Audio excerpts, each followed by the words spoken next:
పెద్ద లీడర్లు మైకుల ముంగడికి వచ్చిందంటే ఒకరి కంటే ఎక్కువ ఇంకొకరు పొట్టు పొట్టు తిట్టుకుంటుంటారు. ఇక వాళ్ళు తిట్లింటే మాత్రం కళ్ళ ముంగడ కనబడితే కలబెడతారా ఏంది అన్నట్టుగానే మాట్లాడతారు. అసొంటి ఫైర్ బ్రాండ్ లీడర్ల టాప్ లో ఉండే బండి సార్కు కేటీఆర్ ఎదురు పడితే ఎట్లుంటది? ఇక ఇట్లుంటది.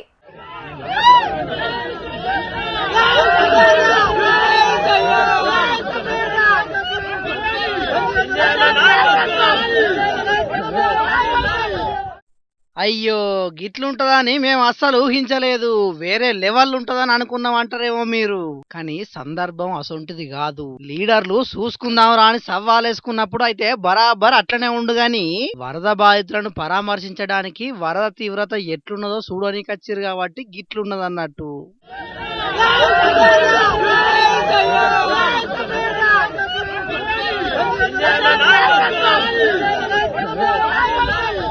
రాజన్న సిరిసిల్ల జిల్లా ఎగువ మానేరు జలాశయం దగ్గరికి అటు సెంటర్ మంత్రి బండి సంజయ్ అన్న, ఇటు సిరిసిల్ల ఎమ్మెల్యే కేటీఆర్ ఇద్దరు ఒకటే పారి వచ్చేటాళ్లకు ఎదురుపడ్డారు. ఇట్లా ఇక కండ్ల పడ్డాక మాట్లాడుకోకుంటుంటారా?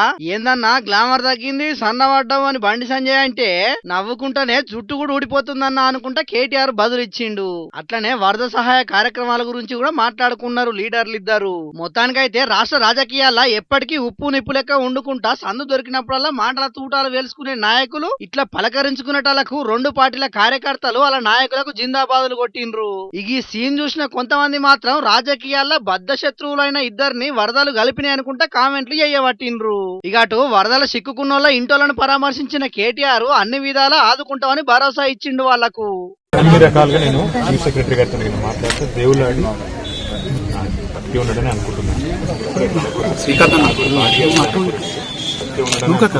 చెప్పలేము, అదృష్టం ఉంటుంది, చెప్పలేము. దేవుడు ఉన్నాడు, తప్పకుండా చెప్తాడు. బాధపడతాడు, భయపడతాడు, ఏదో ఎత్తుకుతాము. మొత్తం ఎంత పెట్టాలనో మా మొత్తం శ్రమంతా పెడతాం. పిల్లలకు మళ్ళీ వచ్చి కలుస్తాను. ఇవాళ మొదలైన దొరకాలి, మొత్తం దాని మీద చూద్దాం. పిల్లలను మీకు ఇల్లుది నువ్వు చెప్పినావు, నాకు అర్థమైంది. ఈ వానలు ఏయంగా ఇల్లు కూలిన బాధితులను కూడా పరామర్శించిన కేటీఆర్ అటంకా గిట్ల మాట్లాడకొచ్చిండు. ఇవాళ కామారెడ్డి పట్టణానికి ఆకాశ మార్గం ద్వారా తప్ప రోడ్డు మార్గం ద్వారా పోయే పరిస్థితి రోజు ఈ నిమిషానికి లేదు. అంత ఉధృతంగా ఒకవైపు పలంచవాగు, మరొకవైపు కుడలివాగు, ఇంకోవైపు మానేరు, మొత్తంగా చాలా పెద్ద ఎత్తున ఈ వరదల విపత్తు ఇవాళ రాష్ట్రానికి వచ్చింది. ఇంకా రాబోయే 4 రోజుల పాటు వర్షాలు విస్తారంగా కురుస్తాయని చెప్పి కూడా వాతావరణ శాఖ చెప్తా ఉంది. రాష్ట్ర ప్రభుత్వానికి మరి ఇంత జరుగుతుంటే, ప్రజలు ఇంత అవస్థల్లో ఉంటే, రాష్ట్ర ప్రభుత్వం ముఖ్యంగా గౌరవ ముఖ్యమంత్రి గారు మాత్రం నిన్ననేమో మూసీ నది సుందరీకరణ మీద వారు రివ్యూ చేసినట్టుగా చూసినాం. ఇవాళనేమో రాష్ట్రానికి ఒలింపిక్స్ ఎట్లా తేవాలని చెప్పి రివ్యూ చేస్తున్నట్టుగా ఇప్పుడే నేను టీవీలో చూసిన. పరిస్థితి ఎట్లా ఉంది అంటే, రోమ్ నగరం తగలబడుతుంటే ఆ చక్రవర్తి ఎవరో ఒక ఆయన నీరో చక్రవర్తి అని ఫిడేలు వాయించుకుంటూ కూర్చున్నాడట. అట్లా రాష్ట్రం వరదల్లో ఉంటే మూసీ సుందరీకరణ ముఖ్యమా, లేకపోతే రాష్ట్రానికి ఒలింపిక్స్ అనే డిస్కషన్ ముఖ్యమా? లేకుంటే రాష్ట్రంలో పంట నష్టం ఎంత జరిగింది, ఆస్తి నష్టం ఎంత జరిగింది, ప్రాణ నష్టం ఎంత జరిగింది, ఎంతమంది విపత్తులలో ఇబ్బందులు పడుతున్నారనేది తెలుసుకోవడం ముఖ్యమని ప్రశ్నించిండు కేటీఆర్. 2 చేపలను ఇప్పుడే పంపించి వాళ్ళను వీళ్ళని బయట తీసుకురావడం, మళ్ళీ ఆ చేపలు మళ్ళీ 2 చేపలు, మొత్తం 4 చేపలను ఇలా సైనిక హెలికాప్టర్లు వచ్చి వాళ్ళని కాపాడే ప్రయత్నం చేసినాయి.